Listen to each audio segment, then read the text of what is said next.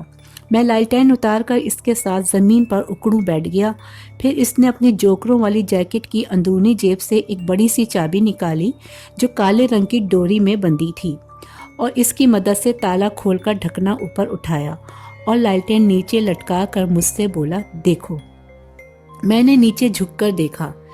ایسا حسین نظارہ میں نے کیا، شاید ہی کسی نے دیکھا ہو۔ میں حقیقت کی دنیا کی بات کر رہا ہوں، کیونکہ الف لیلا کے قصوں کے کرداروں میں تو ایسے نظارے بہت دیکھے ہوں گے۔ علی بابا کی آنکھیں بھی یقیناً 40 چولوں کے غار میں موجود خزانے کو دیکھ کر خیرہ ہو گئی ہوں گی۔ میں نے حقیقت میں 8x8 کے اس انڈر گراؤنڈ ٹینک نما تہخانے میں جھانکا تو میری آنکھیں چکا چوند ہو گئیں۔ جی ہاں، وہاں سونے کی اینٹیں بڑے قرینے سے رکھی تھیں اور لالٹین کی روشنی میں جگمگ جگمگ کر رہی تھیں۔ میرا منہ کھلا اور آنکھیں پھٹی کی پھٹی رہ گئیں۔ تبھی اس بےہودہ انسان نے لالٹین اوپر کھینچ لی اور دنیا کا حسین ترین منظر میری آنکھوں سے اوجھل ہو گیا۔ اس نے ڈھکنا ویسے ہی بند کر کے تالا لگا کر چابی واپس جیکٹ کی جیب میں ڈال دی۔ سب چیزیں دوبارہ اپنی جگہ رکھنے کے بعد پہلے کی طرح چارپائی پر بیٹھ گیا اور میں اس کے سامنے اسٹول پر۔ وہ میری طرف داد بھری نظروں سے دیکھتے ہوئے بولا، اب یقین آ گیا؟ میں جو خوابوں میں اس وقت اپنے سیٹ جیسی مرسیڈیز میں بیٹھا اس کی جیسی محل نما کوٹھی میں داخل ہوتے ہوئے دربان سے سلام لے رہا تھا، محض سر ہلا کر رہ گیا۔ اس نے کہا، باقی باتیں صبح کریں گے، اب سو جاؤ، اور کروٹ بدل کر لیٹ گیا۔ اور کچھ دیر بعد ہی اس کے خراٹے کٹیا میں گونجنے لگے۔ میں نے بھی کونے میں پڑی ایک اور چارپائی بچھائی اور ہاتھ کا سرہانہ بنا کر لیٹ گیا۔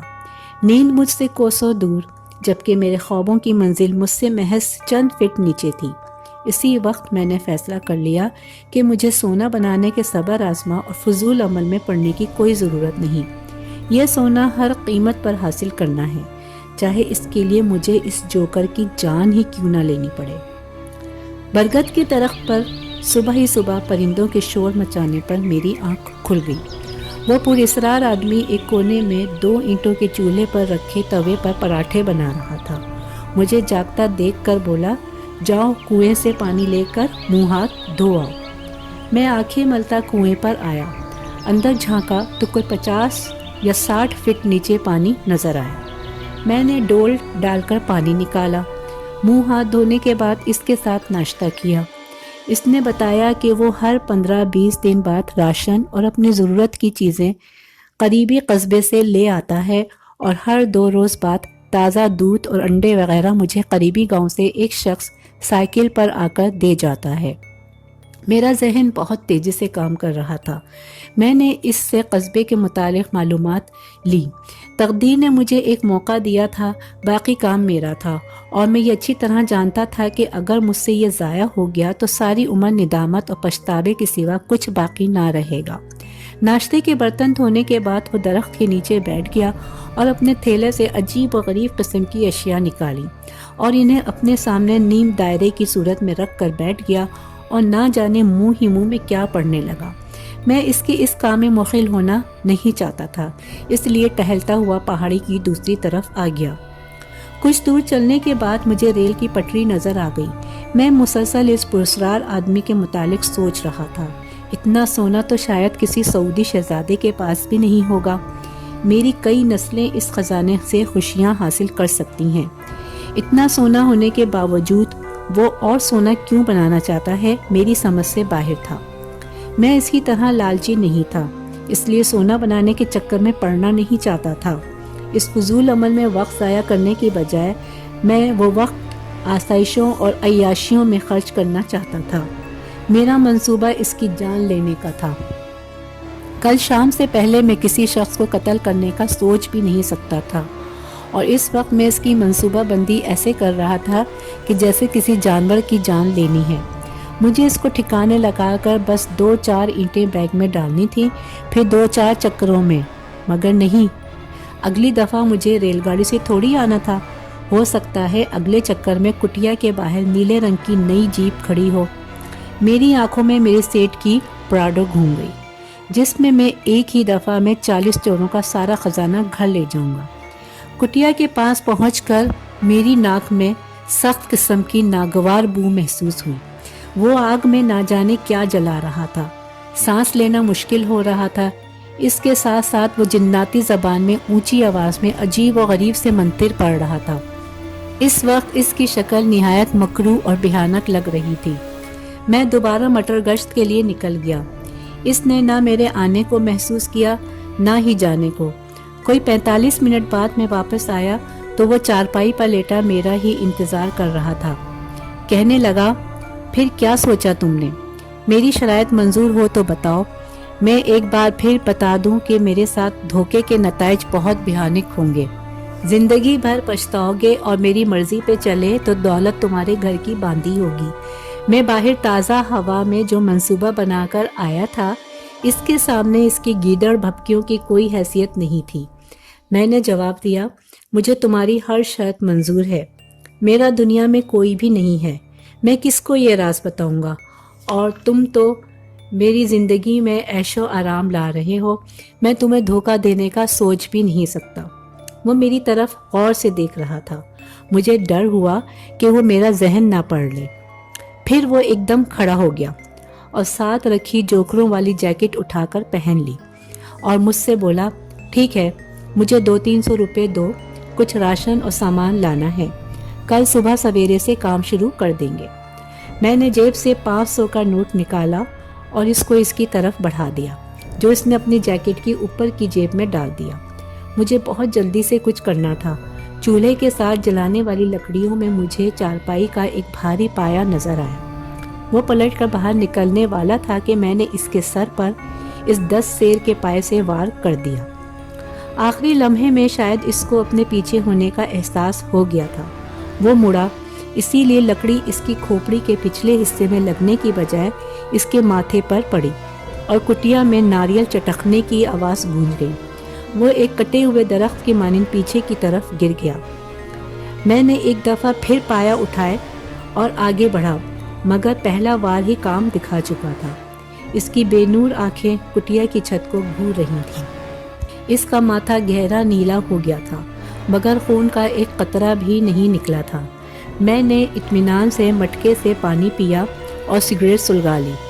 سرفراز عالم کی کہانی ابھی یہیں تک ہی پہنچی تھی کہ پچھلی سیٹ سے ایک آدمی اٹھا اور آنکھیں ملتا ہوا سعید کے پاس آیا اور کہنے لگا، ارے صاحب، نیند نہیں آ رہی اور میں بھی سو نہیں پا رہا، کیا آپ کے پاس بیٹھ سکتا ہوں؟ کہانی کے اس دلچسپ موڑ پر سعید کو اس مسافر کی آمد بہت ناگوار گزری، اور وہ بیوقوف آدمی اس سیٹ پر بیٹھنا چاہ رہا تھا جہاں پہلے ہی ایک آدمی بیٹھا تھا۔ اس نے نہایت بے رخی سے جواب دیا، جی نہیں، میں سونا چاہتا ہوں، آپ اپنی سیٹ پر تشریف لے جائیں، بڑی مہربانی ہوگی۔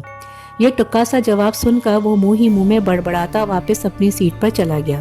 سعید نے سوچا کہ شاید اندھیری کی وجہ سے اسے سرفراز دکھائی نہ دے سکا ہو۔ جی جناب، پھر کیا ہوا؟ اس نے سرفراز سے پوچھا۔ سرفراز پھر گویا ہوا، ہاں تو میں کہہ رہا تھا کہ وہ آدمی مر چکا تھا۔ اس کا ماتھا نیلا ہو گیا تھا، مگر خون کا ایک قطرہ بھی نہیں نکلا تھا۔ بڑے سکون سے سگریٹ پینے کے بعد میں اسے ٹانگوں سے پکڑ کر کھینچتا ہوا کنویں تک لایا اور اسے اٹھا کر اس میں پھینک دیا۔ ایک چھپاکے کی آواز سے وہ پانی میں گرا اور کنویں سے پانی کے چھینٹے اڑ کر میرے چہرے کو بھگو گئے۔ اب علی بابا تھا اور 40 چوروں کا خزانہ۔ کھل جا سمسم کا منتر میرے ہاتھ لگ گیا تھا۔ اب بغیر کسی خطرے کے سارا خزانہ مجھے اپنے گھر منتقل کرنا تھا اور بس۔ کھل جا سمسم۔ آسائشوں اور عیاشیوں کا ایک اور دروازہ کھلنے کا منتظر تھا۔ میں نے بے صبری نہیں دکھائی، نہایت سکون سے پلنگ پر لیٹ کر ایک سگریٹ اور جلا لی۔ 10 منٹ بعد میں اٹھا، چارپائی اٹھا کر ایک طرف رکھی، مگر چٹائی اٹھاتے ہی مجھے چکر سا آ گیا۔ میرے ہاتھوں کے طوطے اڑ گئے۔ لوہے کے ڈھکن پر 3 سیر کا بھاری بھرکم تالا میرا منہ چڑھا رہا تھا۔ باہر درختوں پر کہیں سے کوئل آ کر کوک رہی تھی اور دور سے ریل کی سیٹی کی آواز آ رہی تھی۔ میرے دماغ میں آندھیاں سی چل رہی تھی۔ میں نے پتھرائی آنکھوں سے ایک بار پھر تالے کو دیکھا، جس کی بڑی سی چابی اس منحوس آدمی کی منحوس جیکٹ میں تھی جو باہر کنویں میں مردہ پڑا تھا۔ اتنے بڑے علی گڑھی تالے کو توڑنا میرے بس سے باہر تھا۔ اس آدمی کے مطابق انڈے، دودھ وغیرہ سپلائی کرنے والا شخص کل صبح آئے گا اور ظاہر ہے اس کے سوالات کے تسلی بخش جوابات میرے پاس نہیں ہوں گے اور راز فاش ہونے کے امکانات بڑھ جائیں گے۔ مجھے جو بھی کرنا تھا جلدی کرنا تھا۔ کاش چابی کا خیال پہلے ہی آ جاتا اور اسے کنویں میں ڈالنے سے پہلے میں اس کی جیب سے نکال لیتا۔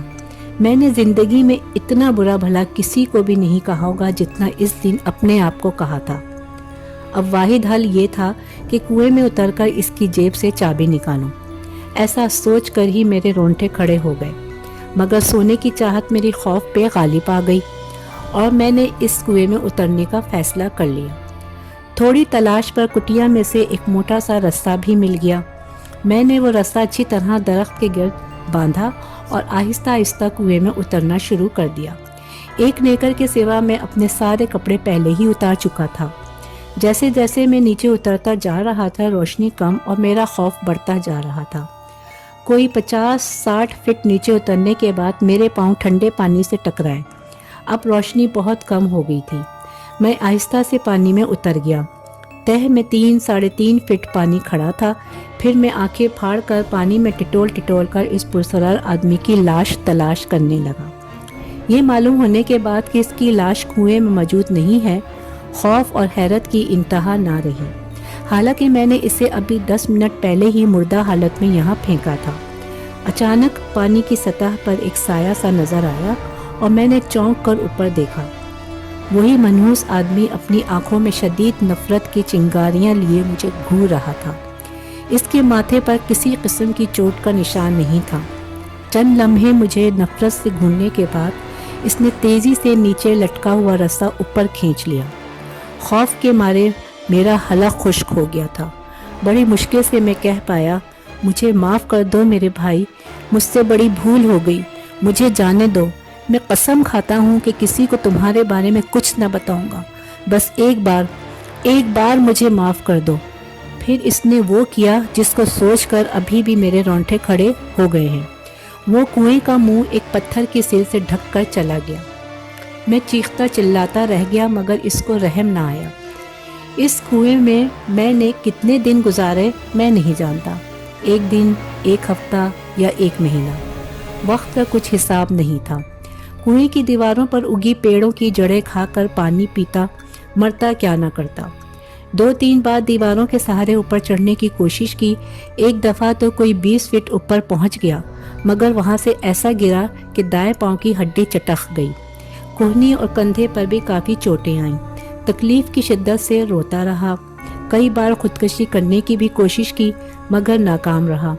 مختصر یہ کہ وہ دن کیسے گزارے بیان سے باہر ہیں۔ آخر ایک دن پتھر سرکنے کی آواز آئی۔ میں نے اوپر دیکھا، وہ ہاتھ میں رسی لیے کنویں کی دیوار پر کھڑا تھا۔ مجھے اس وقت اس کا منحوس چہرہ بڑا مہربان لگا۔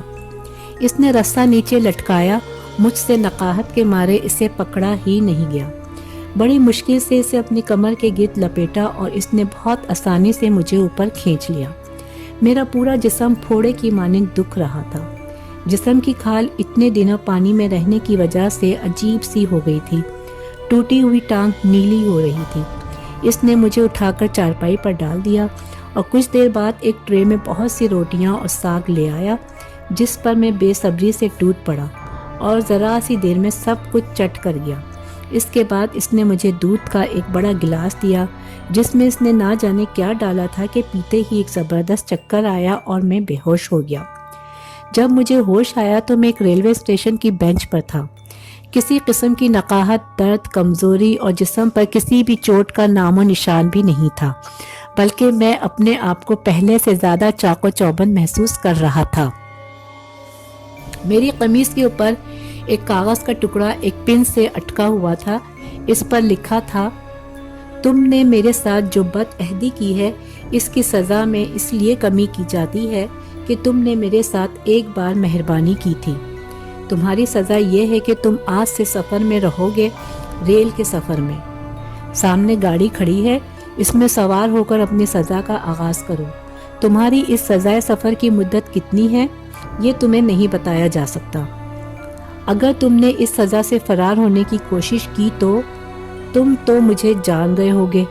تمہاری سزا کی مدت دوبارہ وہیں سے شروع ہو جائے گی، اور اگر تم نے یہ سزا اچھے طریقے سے کاٹی تو اس میں کمی بھی ہو سکتی ہے اور رہائی پر کچھ انعام بھی مل سکتا ہے۔ چلو اب گاڑی میں بیٹھو۔ تو جناب، میں 25 سال سے گاڑی میں بیٹھا یہ اذیت ناک سزا پوری کر رہا ہوں۔ ایک دفعہ بھاگنے کی کوشش کی تو کسی نے ایک دہکتی سلاخ میرے چہرے پر داغ دی اور اس جان لیوا تکلیف سے نجات جب ملی جب میں دوبارہ گاڑی میں جا کر سوار ہوا۔ تو جناب، یہ ہے میری کہانی۔ نہ جانے میری زندگی پہلے ختم ہوتی ہے یا میری سزا۔ میں آگے اتر جاؤں گا، پھر واپسی کی گاڑی پکڑوں گا۔ یہ تو اچھا ہے کہ اکثر مسافر اور ٹکٹ چیکر مجھے دیکھ نہیں پاتے ہیں، ورنہ اور مشکل ہو جاتی۔ سرفراز عالم اپنی کہانی سنا کر اگلے اسٹیشن پر اتر گیا اور سعید